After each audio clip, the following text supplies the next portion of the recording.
Hi there, welcome back to my channel. I haven't done a sit down chatty one for ages. I'm doing a Q&A today. I've got a load of questions that have come from our chat group, our Facebook chat group. I'll leave the link down below if you want to go and check it out. It's a free group, everyone is welcome to join, and it's just a lovely place where we chat all things crafty and things like that, organising, decluttering, the odd recipe comes up. It's just a really lovely group, so I'll leave the link down below for you. So I've got a few questions here, and I'm just going to spend about 15 minutes chatting with you and hopefully answering them satisfactory. Right, Joanne would like to know more about how I make notes or journal on the go when I'm away. Do I write a full account of each day or a brief summary, or do I just make lists? She's really struggled to do that the last couple of trips. I'll show you what I used to do. So previously I would write a full account every single day, and I absolutely loved doing this.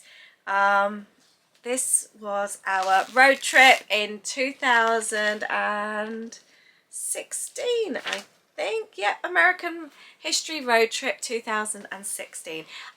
This was before vlogging. I used to write up a trip report every single trip, and it was like a full account of everything, and the photos would be taken alongside it. I would then upload it to the Dib, which is like an American holiday kind of planning site. A lot of it is for Disney, but there's other things like road trips, Disneyland Paris and things like that as well. It's based in the UK and it's just amazing. It has helped me so much with my early years of trip planning. There's a whole section there of trip reports, and I've used to find it really helpful reading through other people's stories like this and their journal of their days and just picking up tips. You may sort of learn things, what to do, what not to do, what snacks to have, and that was how I learned about making dining reservations, and we really then got more into our food and our snacks, and it's all come from there. And so yes, I used to write that constantly, from being in the car, being by the pool, waking up in the morning, going to bed. I was always writing my journal.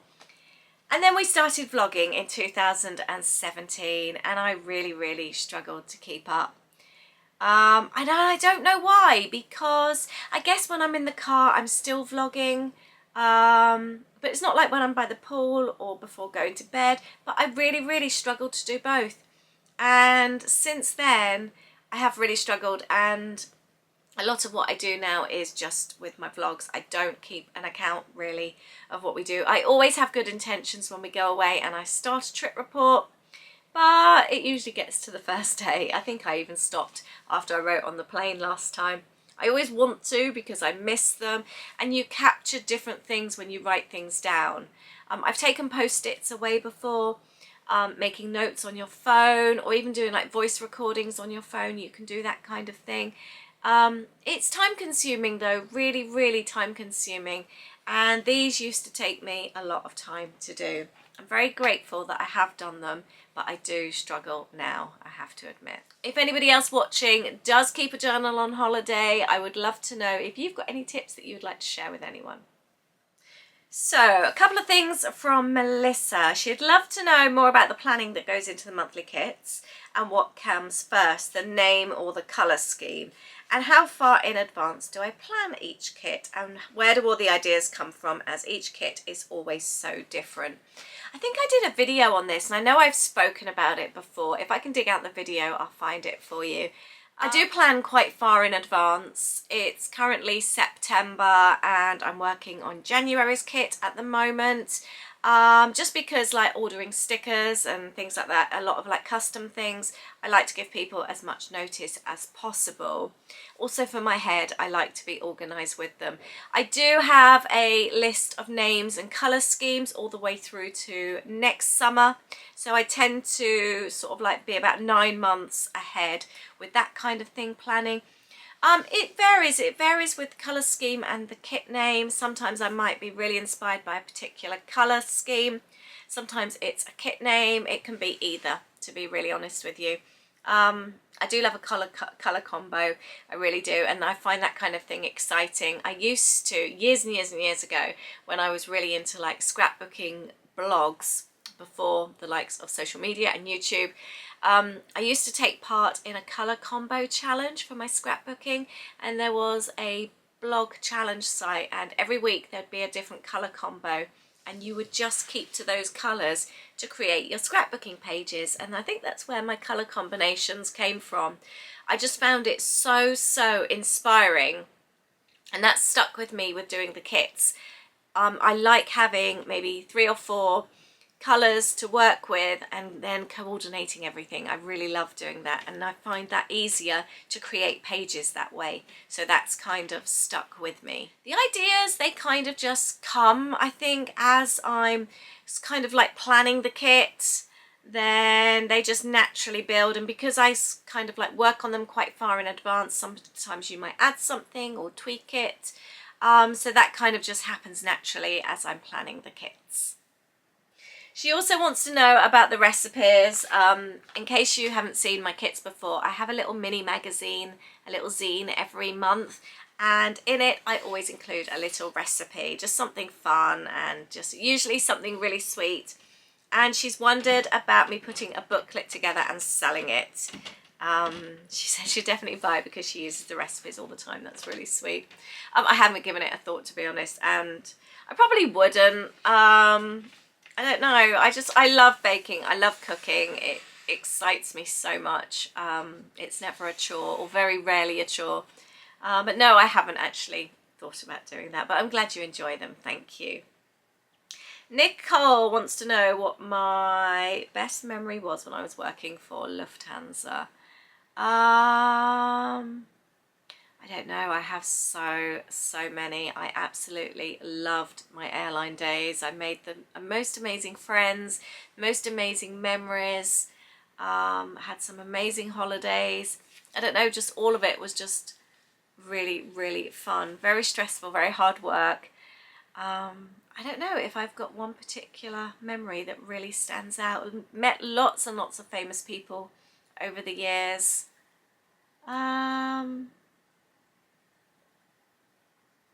I don't know. I'll have a think about it and come back.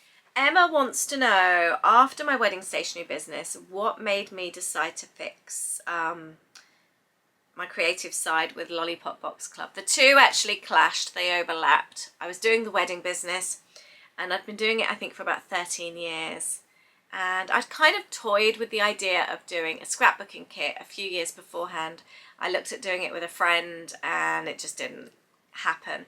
And then started seeing subscription boxes coming out. They were just quite new then and becoming more and more popular, and it made me rethink it. And I just thought I really loved the idea of doing, rather than a big 12 by 12 box for scrapbooking, because I was still very much into scrapbooking then, that came through, just a small box of goodies. And it was more kind of like Happy Mail stationery back then. It's evolved more into like the creative journaling and scrapbooking kits. But I just love the idea of you gifting yourself a little box of Happy Mail each month that was really pretty, really fun, and it felt like a gift from you to you. And I wanted everything to be really beautifully wrapped, just so it felt like a treat, rather than just getting a scrapbooking kit's lovely, but it comes in a bag generally and it's all in there and that's it. I wanted you to have the enjoyment of opening every little thing. So the presentation to me was very important, and it still is. I love the excitement that I pass on, because I know how that feels when I get something in the post, and I want to pass that on to you, so you have something exciting, loads and loads of little bits and pieces to open each month that you can then go on and create lovely pages with, document your stories. That's what I like, so that's what I'm kind of passing on to you. So yeah, that's how it all kind of started, really. The wedding business I was getting to the point where I was a bit tired of it. It was hard going. All I wanted to do was create, and I had lots of side hustles on the go. I worked for a big American scrapbooking company doing their like social side and helping out with their design team. I was teaching scrapbooking classes on the side. I ran my own scrapbooking club as well. I did a lot of work for magazines every month, so I was doing a lot of side hustles anyway, and I just wanted to create full-time. So I decided to take the leap, started Lollipop Box Club, which ended up completely taking over my wedding business, so I was able to let that go gradually and then in the end completely, and let Lollipop Box Club take over. Carol wants to know who my best friend is, and that would be Aid without a doubt. And then next to that it would be my brother and sister, Gareth and Sarah Jane. They're my next besties. This is interesting. Nicola wants to know if there's any good tips for switching between and keeping up with both the traditional 12 by 12 scrapbooks and journals. She's mainly a 12 by 12 scrapbooker, but likes the idea of journals as well, but is finding sort of crafting time very limited. So I think when I first started, journaling was mainly for just like the trips. I've always made mini books anyway, so I guess they're like mini journals, but they would be for an event like a holiday, or I might do one like around the kids' birthdays. Always used to do a mini book for school holidays, whether it be a half term, summer holiday, Christmas holiday, and then gradually they ended up taking over. And so for now, I very rarely do a 12 by 12. When I do, I love them, but it's more an event. And the journals became my everyday kind of way to document. I think for me also, the scrapbooks just take up so much space. I have so many of them, and I was just worried as to who's going to store them one day, who's going to have the responsibility of them, and I felt really guilty for putting that onto somebody, one of the kids. So I figured journals are much smaller, and I feel a lot more freedom with journals. I find scrapbooking, I was always very conscious of what I was doing, and they would take me a lot longer. Journals, I feel free, and I just do whatever I want, and I think a lot less about it, so I find the process of making a page much faster. So maybe if you're wanting to do both, maybe have a journal for a particular reason. Have one for birthdays, or do one over a school holiday or a trip, or even just keep one like what I do, a smile journal. If you've got a funny story that makes you smile, document it in that journal and just maybe see how that goes. So keep with your 12 by 12s, but have a journal for a particular theme or reason, if that makes sense. The next question comes from Diamond. She would like to know more about setting up your journal or creating a journal out of an old book, mainly decorating the front of the journal. Funnily enough, I have been recently doing a video on that on my storyteller journal. I will leave the link down below in case you want to check it out, but I've been talking a lot more in detail about that. With regards to the front covers, this is the cover there. I've covered up most of it with paper using Mod Podge paint, as you can see. And I've done the back as well. You can see I've left some bits of the original. Sometimes though, like this one here was an old notebook that I've used, and it's fabric, so it's a really nice cover, and I've just added a little bit at the bottom there, as you can see. I've used a bit of stenciling and a little bit of supplies there, papers and stickers. This one is also quite simple. When did I start this one? That's something you need to do actually, is make sure you date your journals. I haven't always been great at that.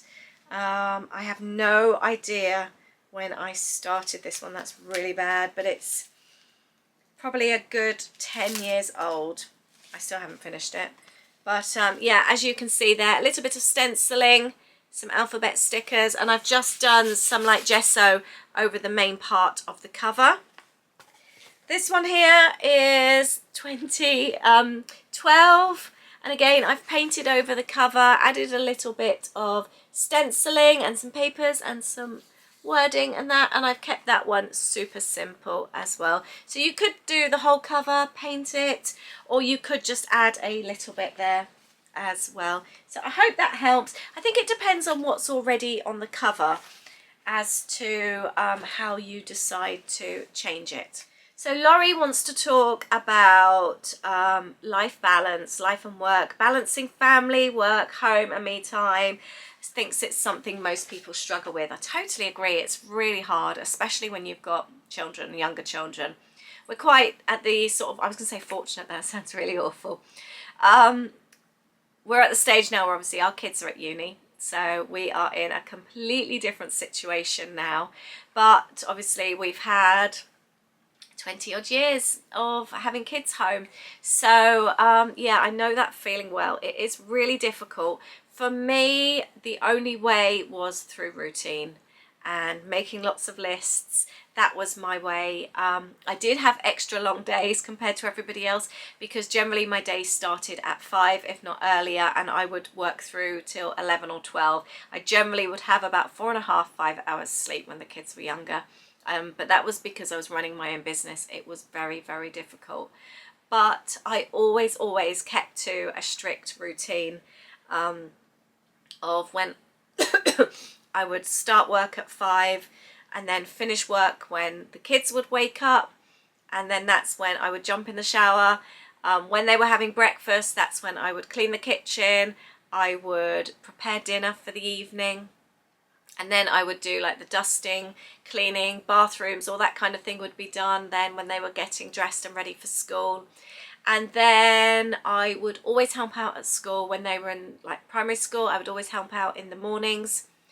And then once I got home, that was my work time until 3 o'clock. I dedicated that time 100%, no breaks or anything. I just worked flat.